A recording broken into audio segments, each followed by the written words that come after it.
जय जय जहि अजाम् अजितदोषगृभितगुणां त्वमसि यदात्मना समवरुद्धसमस्तभगः अगजगदोकशाम् अखिलशक्त्यवबोधकाते क्वचिज्जया आत्मना च चरतो అనుచరేన్నిగమః.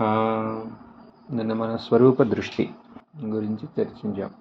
ప్రతి విషయంలోనూ వస్తు లేదా వృత్తి, ఆలోచన, లేకపోతే వ్యక్తి, లేకపోతే ఏమన్నా సందర్భం మన జీవితంలో ఏదన్నా సరే వాటికి సత్యానికన్నా వేరేగా సొంతంగా ఒక ఉనికి ఉంది అని మనం అనిపిస్తే అప్పుడు మనం ఆ స్వరూప శాంతి నుంచి దూరం అవుతున్నాం. అలాంటి సందర్భాల్లో వాటి సహాయంతో వాటి యొక్క స్వరూపాన్ని ఎలా మనం గుర్తించాలి, ఇది నిన్న మనం చర్చించింది.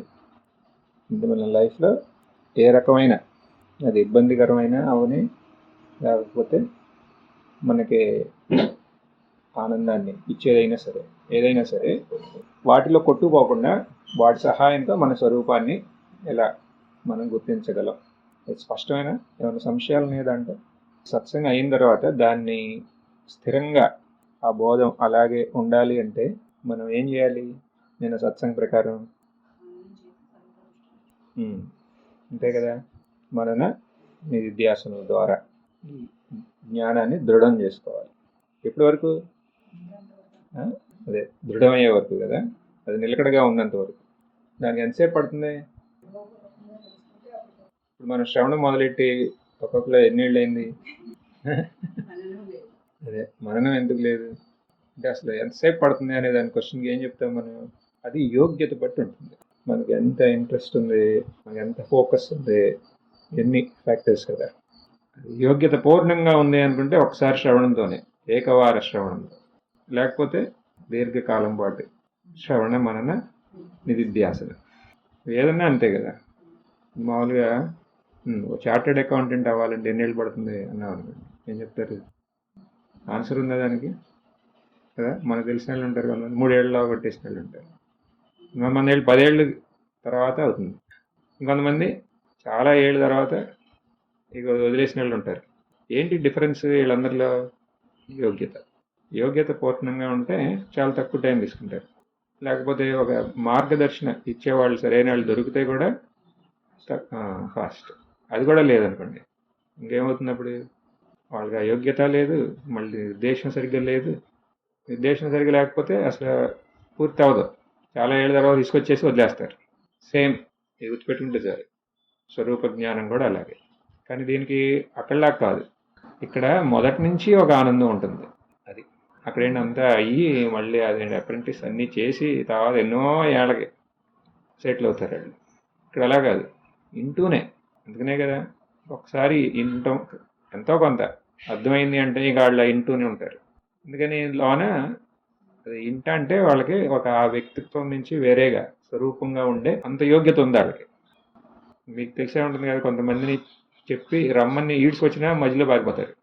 ఆ ఆశ్రమంలో కూడా అంతే, ఏదో ఒకటి కనిపెడతారు ఆ రోజు పని ఈ సత్సంగం నుంచి. ఎందుకని అంటే ఇంకా వాళ్ళకి ఆ యోగ్యత కూడా లేదు. అంత కూడా ఇవన్నీ ఏంటంటే తేడా యోగ్యతకు చాలా ప్రధానమైన పాత్ర ఉంది ఇక్కడ. ఒక్కసారి వినగానే దాని గురించి స్పష్టంగా అర్థం చేసుకుంటే కాదు, ఇక అలా మిగిలిపోవడానికి కూడా అవకాశం ఉంది పూర్ణంగా యోగ్యత ఉంటే. అవునా? లేకపోతే ఎన్నేళ్ళన్నా పట్టొచ్చు.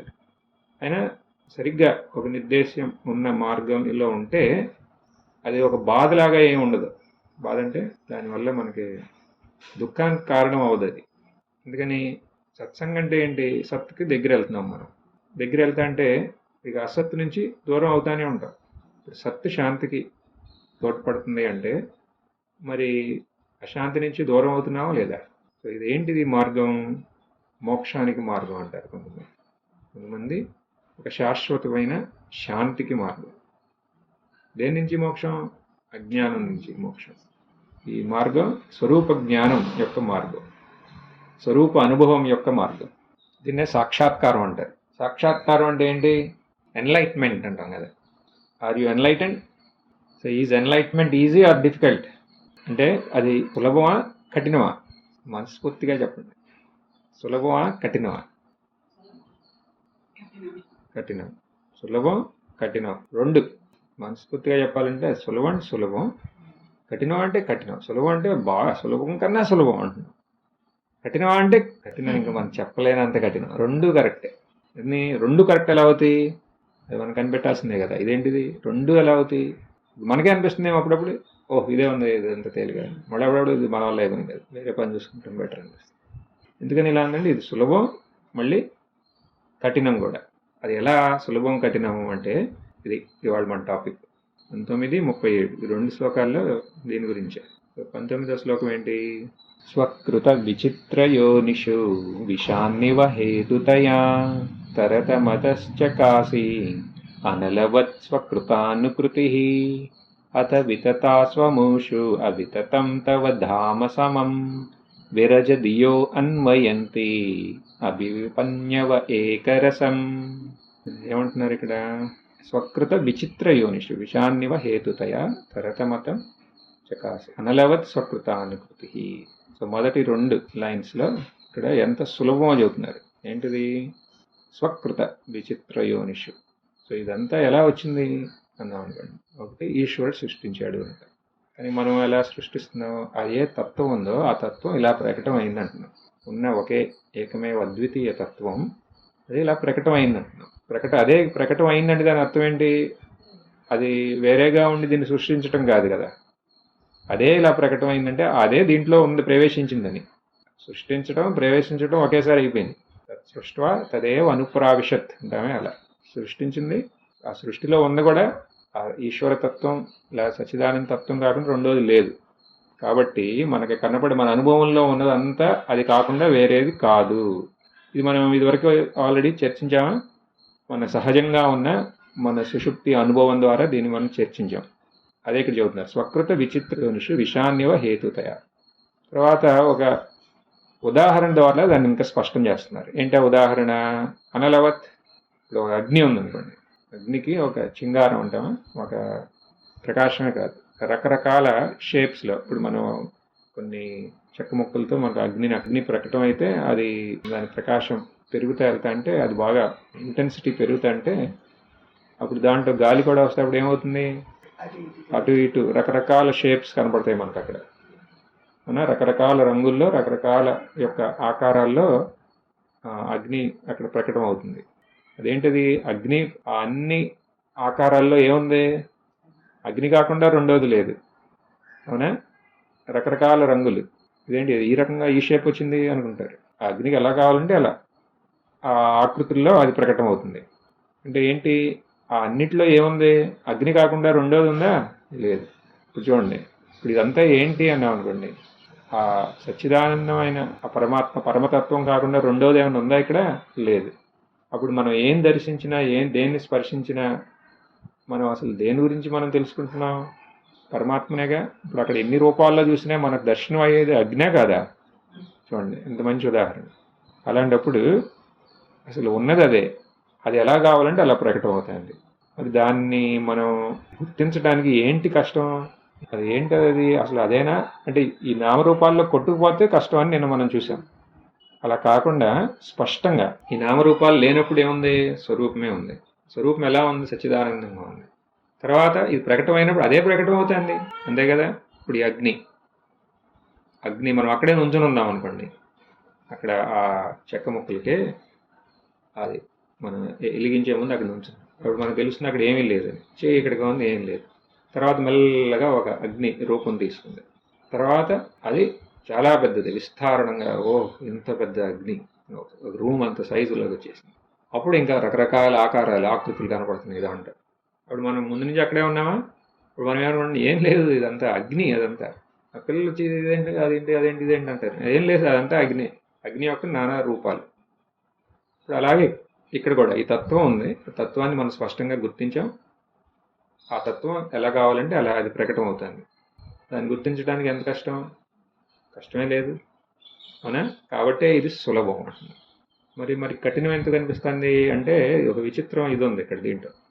ఈ జ్ఞానం ఏంటది? అత వితతాసమూషు అవితతం తవ ధామ సమం అంటున్నాడు.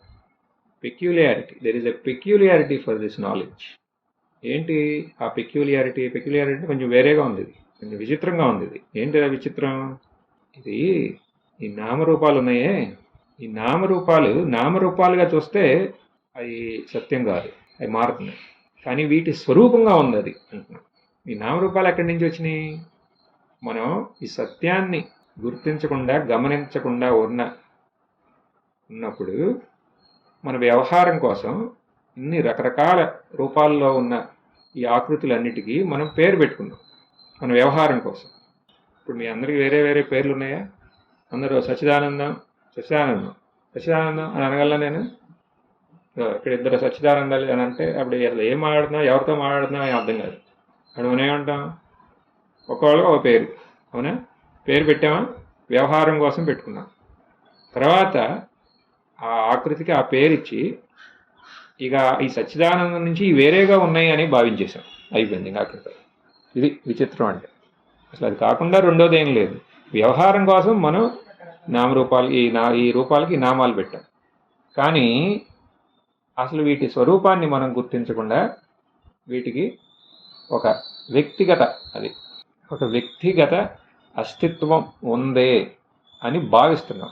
సరే, భావించండి, పర్వాలే. తర్వాత ఏమైంది? అది సచ్చిదానందం అనేది ఎక్కడుంది? అసలు ఇదే సత్యం అన్నాం. అయిపోయింది అక్కడితో ఇంకా మనం చేయాల్సిన అల్లరి ఏం లేదు. ఇంకా అయిపోయింది. పూర్తి స్థాయి చర్మస్థాయికి వెళ్ళిపోయాం అనమాట. అది కాకుండా రెండోది లేదు. అదే మన వ్యవహారం కోసం ఇట్లా పేర్లు పెట్టుకున్నాం. తర్వాత ఈ పేర్లు ఈ రూపాలే సత్యం, అది అసలు లేనే లేదని. అంటే ఇది ఎక్కడుంది సత్యం అని అనుకోండి, ఇక్కడే ఉంది స్పష్టంగా. అయినా సరే దాన్ని మనం గుర్తించలేకపోతే కఠినం కూడా, అంతే కదా. మరి ఎందుకు ఇది తెలవట్లేదంటే దీనివల్ల. అంతా సత్యమే, సత్యం కాకుండా రెండవది లేదు. కానీ ఈ నామరూపాలలో కొట్టుకుపోతే ఆ నామరూపాల యొక్క స్వరూపాన్ని మనం అనుభవించటం చాలా కష్టం. వితతాసు అమూషు అవితతం తవ ధామ సమం. సత్యంగా స్వరూపంగా అది అసలు ఎప్పుడూ ఉంది, కానీ ఆ ప్రకటమైన నామరూపాల్లో మనం కొట్టుకుపోతున్నాం కాబట్టి దాన్ని మనం స్పష్టంగా గుర్తించలేకపోతున్నాం. మరి ఏంటి మార్గం? ఎందుకు సులభం? అర్థమైంది కదా. అది కాకుండా రెండోది లేదు కాబట్టి. ఎందుకు కఠినం? మనం మనం చేసిన మిస్చీఫ్ అనమాట. ఇది స్వరూపం అదే, కానీ వ్యవహారానికి అని తెలుసుకుంటే ఎంత ఆనందంగా ఉంటుంది. ఇప్పుడు ఏం చేయాలి అంటే, శ్లోకం ఏం చెప్తున్నారు ఇక్కడ? విరజదియో అన్వయంతి అభివిపన్యవ ఏకరసం. అంటే ఏంటి? విరజదియో అన్వయంతి, ఎవరి యొక్క చిత్తం శుద్ధంగా ఉందో వాళ్ళకి ఇది స్పష్టం, చాలా సులభం అంటున్నారు. చిత్తశుద్ధి అనమాట. చిత్తశుద్ధంగా ఉంటే విరజదియో, నిర్మలంగా ఉండాలి. రజస్, విరజ అంటే సింపుల్గా మనం అర్థం చేసుకోవాలంటే ఇక్కడ ఇది బుద్ధి, మనసు, చిత్తం శుద్ధంగా ఉండాలి, అంతే. ఏంటి అసలు ఈ శుద్ధమైన మనసు అంటే? స్టీల్ లాగా మెరిసే మనసు అని కాదు. శుద్ధమైన మనసు అంటే ఏంటి అన్నాం? స్వార్థం లేని మనసు అన్నాడు. స్వార్థం ఉండకూడదు. అది స్వార్థం ఉంటే అదే అశుద్ధి. స్వార్థం లేకపోవటం. స్వార్థం అంటే ఏంటి? నేనే, నాకే ప్రాధాన్యత కావాలి అన్నిటిలో. ఇంట్లో వాళ్ళు కూడా కాదు, ఇంట్లో వాళ్ళు నేనే, నా పనే అవ్వాలి ఇప్పుడు. దానికి కొంచెం పర్వాలేదు అనుకుంటా, నేను నా కుటుంబం. అవునా? అన్ని కుటుంబాల్లో ఉంటారు కదా ఇట్లా. ఫస్ట్ నేనే అసలు, తర్వాత అట్లీస్ట్ నేను నా కుటుంబం, తర్వాత నేను మా ఎక్స్టెండెడ్ ఫ్యామిలీ, మళ్ళీ అక్కడ కుటుంబమే కానీ కొంచెం పెద్దది. ఫస్ట్ అసలు నేను, మా భార్య, పిల్లలు మేమే సంతోషంగా ఉండాలి. తర్వాత ఓకే ఇంకొంచెం మా తమ్ముళ్ళు, అన్నలు, వాళ్ళు వీళ్ళు, ఇక కొంచెం ఎక్స్టెండెడ్. ఇంకొంచెం అంటే నేను, మా కులం వాళ్ళు సంతోషంగా ఉండాలి. ఇలా పెరుగుతా వెళ్తుంది అనమాట. మా ఊరాళ్ళు, ఇలా ఈ రకంగా. ఇది స్వార్థం అంటే. మరి ఏంటి దీనికి ముందేంటంటే అభివిపన్యవ. అంటే అభివిపన్యవ అంటే ఏంటి? నిస్వార్థం. అదే దీనికి ముందు. అంటే ఏంటి దాని అర్థం? ఎవరికి స్వచ్ఛమైన మనసు ఉంటుంది అంటే నిస్వార్థంగా ఉన్నవాళ్ళకి. నిస్వార్థత ఉంటే వాళ్ళకి ఒక శక్తి సామర్థ్యం ఉంటుంది. ఏంటి? ఈ మిథ్యా నామరూపాలనే ఛేదించే ఒక శక్తి. అవునా? ఇప్పుడు మనం చూస్తాంగా పాత మహాభారతం, రామాయణం, వాళ్ళు తపస్సు చేస్తే వాళ్ళకి ఆయుధాలు ఇస్తారంటారు. అలాగే ఇక్కడ ఏంటంటే నిస్వార్థంగా ఉన్నవాడికి ఒక ఆయుధం ఉంటుంది. అలాగే మనం చూసామే ఒక దృష్టి, స్వరూప దృష్టి. అప్పుడు ఈ మిథ్యా నామరూపాలని ఛేదించేస్తాడు. ఛేదించి అక్కడ ఏకరసంగా ఉన్న ఆ తత్వాన్ని, ఆ స్వరూపాన్ని వాళ్ళు దర్శిస్తారు. ఎవరు? నిస్వార్థంగా ఉన్నవాళ్ళు. ఇక్కడ మనం నోట్ చేయాల్సింది, ఇక్కడ శ్లోకం ఏముంటుంది? ఏదో ఒక కులం వాళ్ళు, లేకపోతే ఒక ఆశ్రమ సంప్రదాయానికి సంబంధించిన వాళ్ళు, ఏదో ఒక మతం వాళ్ళు, అవునా? లేకపోతే ఏ సన్యాసులో అలా అని కూడా అంటలా, లేకపోతే శాస్త్ర పండితుడో, భాషా పాండిత్యం ఉన్నవాడో అని అంటలా. మరి ఏమంటున్నారు? స్వచ్ఛమైన మనసు ఎవరికుందో అంటున్నారు. అక్కడితో ఆగలా. మళ్ళీ రకరకాలుగా దుర్వ్యాఖ్యానాలు చేసేవచ్చు కదా. అందుకని నిస్వార్థంగా ఉన్నవాడికి ఇది స్పష్టం అవుతుంది అంటున్నారు. అంటే స్వార్థం ఉన్నవాడికి ఇది అవ్వదు అంటున్నారు. అంతే. ఏంటి దీంట్లో ఉన్న లాజిక్ ఏంటి? అసలు యుక్తి ఏంటి? ఇది మనం స్పష్టంగా అర్థం చేసుకోవాలిగా. లేకపోతే స్వార్థం అనేది ఏంటంటే ఎన్నో ఏళ్ళు ఇది ఎక్కడో సచ్చింది లోన. దాన్ని మనం ఫస్ట్ గమనించాలి. ఈ స్వార్థం అనేదాన్ని గమనించి దాని నుంచి మనం ఒక వీడ్కోలు పలకాలి, ఒక డీసెంట్ ఎగ్జిట్ చేయాలి అలాంటి స్వభావాల నుంచి. ఏంటది? నేను, నాది. అంతే కదా సరళ భాషలో స్వార్థం అంటే. ఆ నేను, నాది అన్నప్పుడు ఆ నేను నుంచి ఇక ఉపరి దాన్ని అధిగమించలేరు ఇంకా. అంతే కదా. ఈ నేను ఇప్పుడు ఏ ఫిలాసఫీలో ఏ రకంగా చూసినా ఈ నేను అనే దాని యొక్క మిథ్యాత్వం దర్శించమంటారా? చూడండి. స్వార్థం అంటే ఏంటి? నేను అనేది వచ్చేస్తుంది. మరి అప్పుడు ఎలా? నేను అనేది ఒక మిథ్య అంటే దాన్నే ముందు పెడితే దాంట్లోనే ఇరుక్కుపోవటం కదా. అప్పుడు ఏం చేసినా దాంట్లోనే ఉంటాం. ఇప్పుడు గుడికి వెళ్ళామనుకోండి, అక్కడ కూడా నేను ముందుండాలి. నేను అక్కడ కూడా నేను వస్తుంది. ఇప్పుడు సత్సంగం వెళ్ళామని అక్కడ కూడా, ఇప్పుడు గురుగారు ఎవరిని కలవడానికి అక్కడ కూడా అన్నిసార్లు వాళ్ళకి డబ్బులు ఇచ్చి ఏదో ఒకటి చేసి అక్కడ మనం ముందుండాలి. అక్కడ నేను అనేది ముందనమాట. ఇప్పుడు మనం ఏ మార్గం వల్ల ఈ నేను అధిగమిద్దామన్నామో అక్కడ కూడా మనం ఆ నేనులోనే ఇరుక్కుపోయి ఉంటాం. అలా కాకుండా నిస్వార్థంగా ఉన్నవాళ్ళు ఏం చేస్తారు? ఈ అహం యొక్క మిథ్యాత్వాన్ని నిరూపిస్తారు. వాళ్ళు దాంట్లో కూరుకుపోలా, దాన్ని డిస్మాంటిల్ చేయాలి. ఇది సాధన అంటే. అది కష్టం అవుతుంది వాళ్ళకి. ఎందుకని? వాళ్ళు స్వాభావికంగానే వాళ్ళు నిస్వార్థం. ఇప్పుడు ఎక్కడన్నా అవకాశం వచ్చిందనుకోండి, ఇప్పుడు ప్రతి మనిషికి అవకాశం ఉంటుంది ఎప్పుడు స్వార్థంగా నిస్వార్థంగా ఉండడానికి. వాళ్ళు ఏం చేస్తారు? ఇప్పుడు ఫస్ట్ వాడు ఎక్కడికి వెళ్ళినా స్వార్థం, రెండోవాడు ఎక్కడికి వెళ్ళినా ఎంతో కొంత నిస్వార్థత ఉంటుంది. మరి అట్లాంటప్పుడు వీళ్ళిద్దరూ వెళ్ళి సత్సంగంలో కూర్చున్నారు అనుకోండి, ఏమవుతుంది? ఈ నిస్వార్థత ఉన్నవాడు సత్సంగ ఆధారంగా ఆ నిస్వార్థత సహాయంతో ఆ స్వరూపాన్ని గుర్తిస్తాడు. స్వార్థం ఉన్నవాడు ఆ స్వార్థతలో ఉరిగిపోయి కూర్చుంటాడు, ఊరినే ఒక దిమ్మలాగా. అక్కడ ఎన్నేళ్ళన్నా ఏ సత్సంగం, ఏ గురువు, ఏ దైవం, వీడే ఒక ఛాలెంజ్ లాగా మిగులుతాడు అందరికి. స్వార్థత, నిస్వార్థత ఇదన్నమాట ఈ మార్గంలో సత్యాన్ని గుర్తించడానికి, సత్యంలాగా మిగలటానికి దోహదపడతాయి. దోహదపడతాం అంటే నిస్వార్థత సహాయపడుతుంది, స్వార్థత దానికి విపరీతంగా ఉంటుంది. So they will decide, they will determine the success అనమాట ఇన్ దిస్ ఫీల్డ్. నిస్వార్థత అంటే ఏంటి చూసాం కదా. అంటే చాలా సరళంగా చెప్పాలంటే ఈ కర్తృత్వ అభిమానం ఉంది, దాని నుంచి ముక్తి పొందటమే. అసలు ముక్తి అంటే అదే. ముక్తి అంటే అజ్ఞానం నుంచి ముక్తి అన్నాము. అజ్ఞానం ఎలా మనలో ప్రకటన అవుతుంది అనుక్షణం అంటే నేను, అహంభావం. అహంభావం అంటే అది ప్రవృత్తిలో కర్తృత్వ బోధ, భోక్తృత్వంగా ఇలా ప్రకటన అవుతుంది. అది అవునా? కర్తృత్వ భావం అంటే నేనే ఇవన్నీ చేసేవాడిని నేనే. సో నిస్వార్థత అంటే అది లేకుండా ఉండటం. కర్తృత్వం లేకుండా ఎలా ఉండగలుగుతాం? ఎలా ఉంటాం మనం? మన చిన్నప్పటి నుంచి మన ట్రైనింగ్ ఏంటి? నేనే చేస్తున్నాను అంతా, నేనే అనే కదా. మన కోసమే మనం చేసుకుంటూ ఉంటాం కదా చిన్నప్పటి నుంచి. చిన్నప్పుడు ఒక పసిబిడ్డ ఎందుకు ఎడుతాడు? ఆకలేదు. ఎవరికి పక్కాడికి ఆకలేదు ఎడుతాడు? వాడికి ఆకలిస్తే వాడు ఎడతాడు. ఇక అక్కడి నుంచి ఇక అంతా అంతే కదా, అది సహజం అది. కానీ తర్వాత ఇంక అదే అలవాటు. ఎప్పుడు వాడికి ఏమన్నా అయితేనే హీల్ బి బాదర్డ్ అనమాట. ఏమన్నా కొంచెం ఏమన్నా వేరే వాళ్ళ కోసం మనం ఆలోచన మళ్ళీ ఏమన్నా చేసామనుకోండి, ఆ వాళ్ళు ఏదో రకంగా మనతో కనెక్షన్ ఉంటుంది వాళ్ళకి, అప్పుడే వాళ్ళ గురించి మనం ఆలోచిస్తాం. అలాంటి సందర్భంలో ఈ కర్తృత్వాన్ని నుంచి మనం ఎలా నిర్మూలన పొందగలం?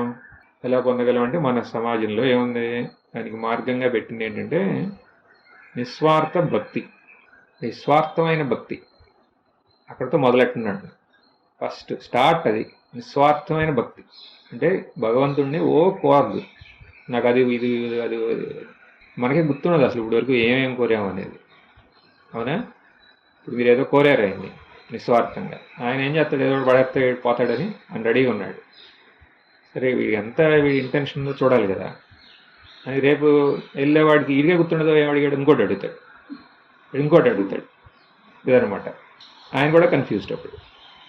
సో మనం ఏం చేయాలి మరి? భగవంతుడిని అసలు ఏం చేయొద్దు, ఏమేమి ఇచ్చాడు అప్పటి వరకు దానికి తృప్తిగా ఉండేది అది. తర్వాత ఏమన్నా అడగాలంటే ఏం అడగాలి? మనం చూసాంగా 14లో శ్లోకంలో, అది అడిగితే చాలు.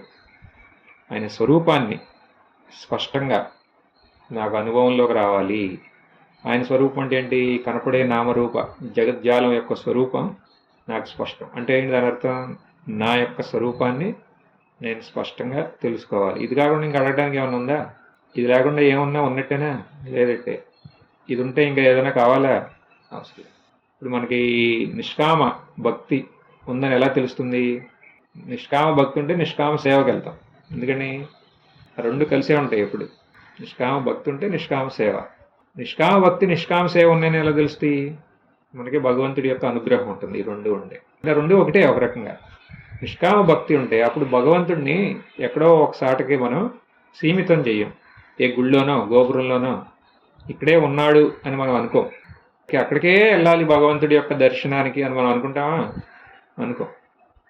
నేను ఈ శరీరానికి సీమితం అనుకున్నావు అనుకో, ఈ శరీరంలోనే నేను ఉన్నాను అనుకో, అప్పుడు మీ దేవుడు ఎక్కడుంటాడు? ఏదో గుళ్ళో దాక్కుని ఉంటాడు. నువ్వు ఈ శరీరంలో కాదు, నేను ఈ శరీరం కాదుగా అసలు, నేను అనంతం అన్నావు అనుకో, అప్పుడు మీ దేవుడు ఎక్కడుంటాడు? ఎక్కడ చూసినా దేవుడే ఉంటాడు ఇంకా. అవునా? అది ఎక్కడి నుంచి మొదలైంది? నిస్వార్థం. It is a mental outlook అనమాట. ఇది మారిపోతుంది.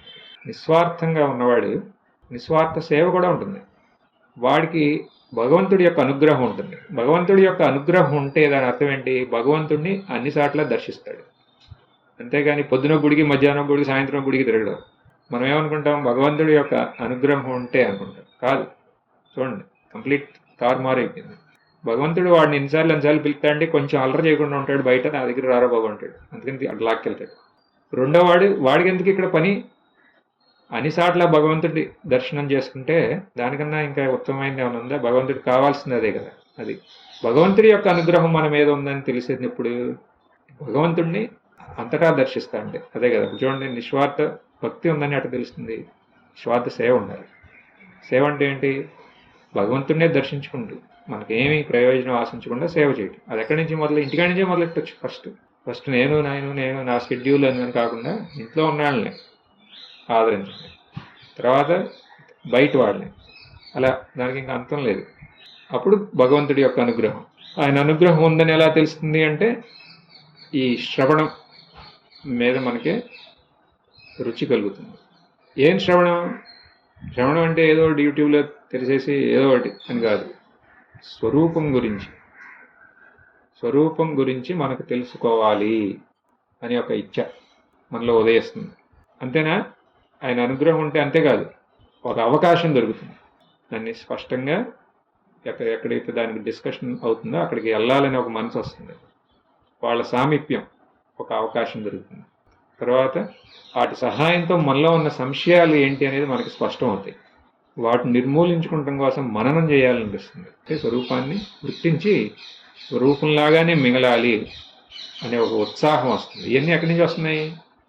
నిస్వార్థ సేవ, నిస్వార్థ భక్తి, గురువు యొక్క అనుగ్రహం, ఈశ్వరుడి యొక్క అనుగ్రహం ఉంటే అది ఇలా ప్రకటన అవుతుంది అంటున్నాం.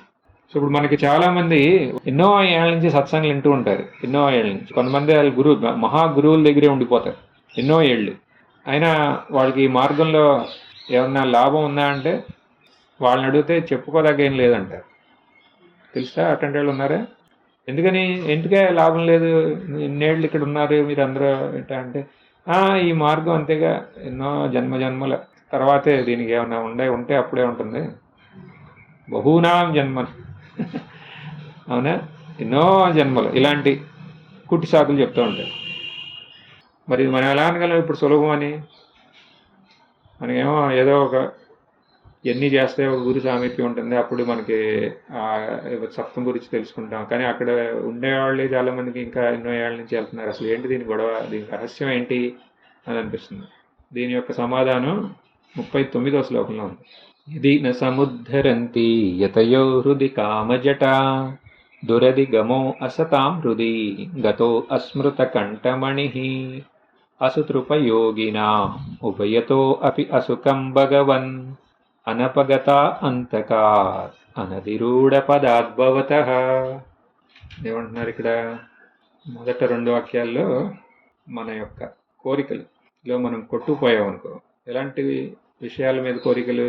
శాశ్వతం కాని, అశాశ్వతమైన, నిత్య అంటే నామరూపాలలో కొట్టుకుపోయామనుకోండి. నామరూపాల మీద మనకి కామన, కోరికలు, ఆ కోరికల్లో మునిగిపోయాం. అప్పుడు ఎప్పుడూ ఉన్న, నిత్యం ఉన్న ఈ నిజస్వరూపం మనకు అది గోచరం అవ్వదు.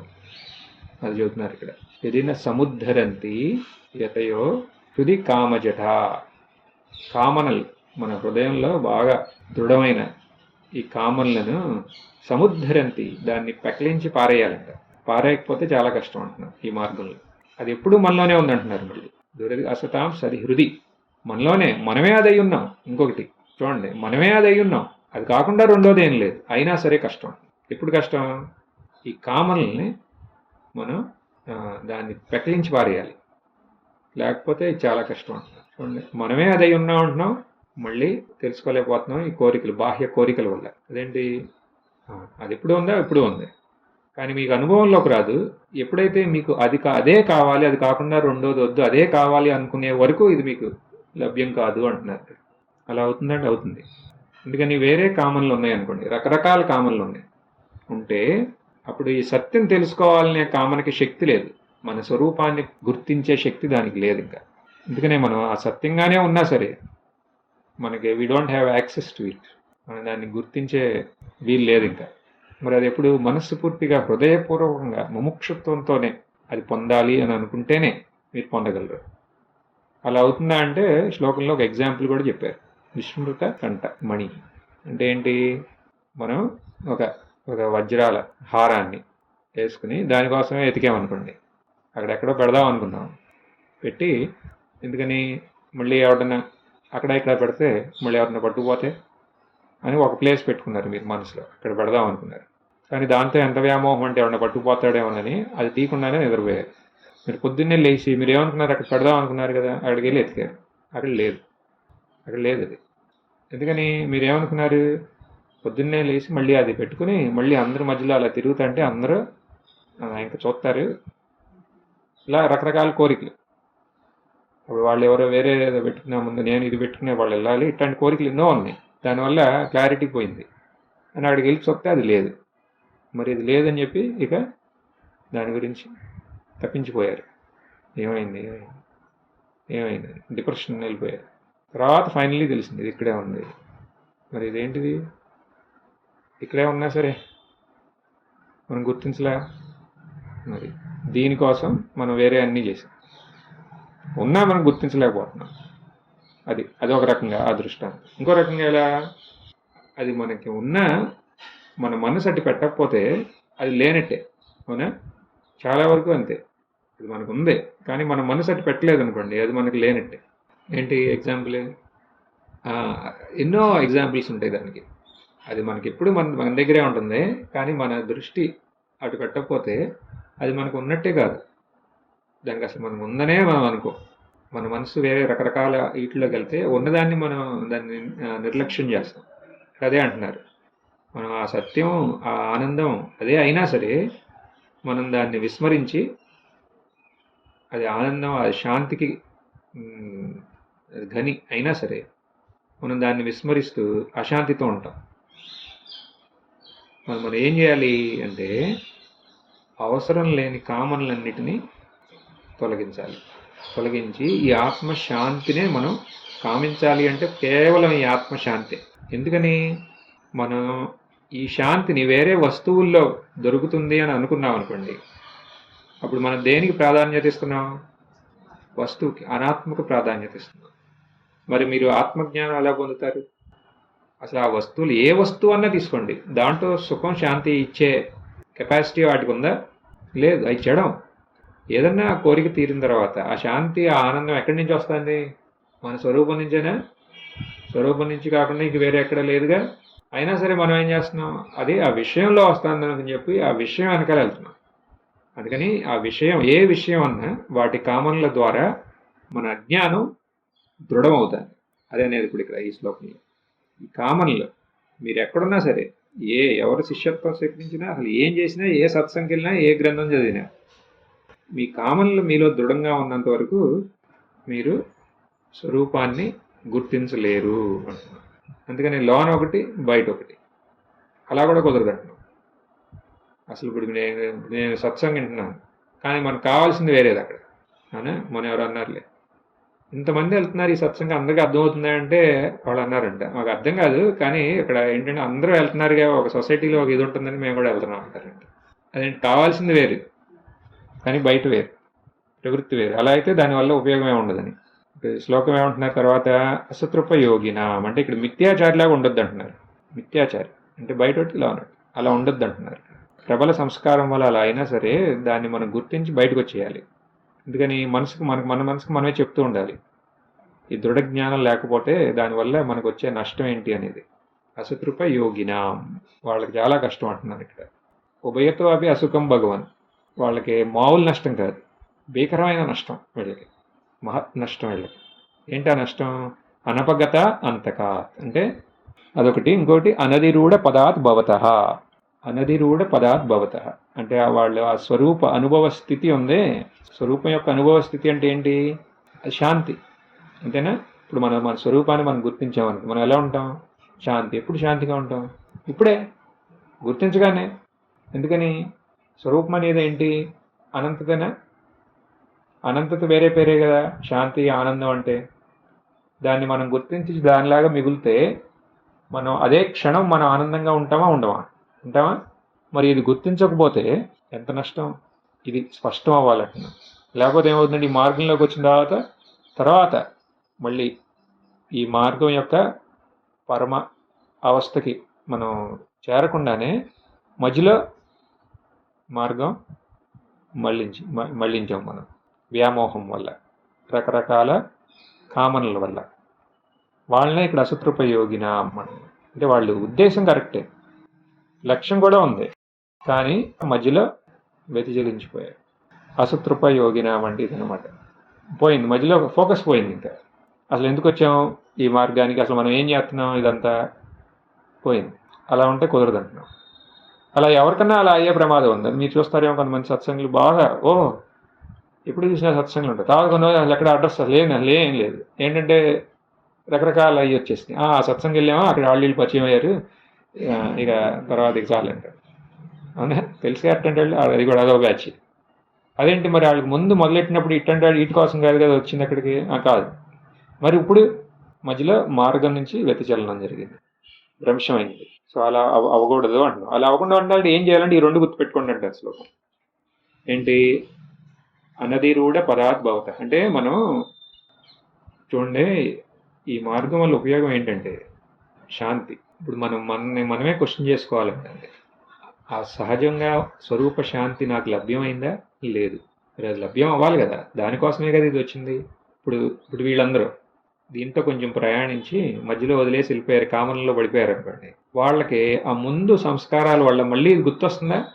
ఎంతో కొంత కష్టాలు వచ్చినప్పుడు అప్పుడు ఏమనుకుంటారు? అరే మనకి శాంతి లేదు అనుకుంటారు. అంతేనా? అంటే అంతేకాదు, అనపగత అంతక అంటే మృత్యు అనేది అందరికీ వెళ్ళాల్సిన స్థలమే కదా అది.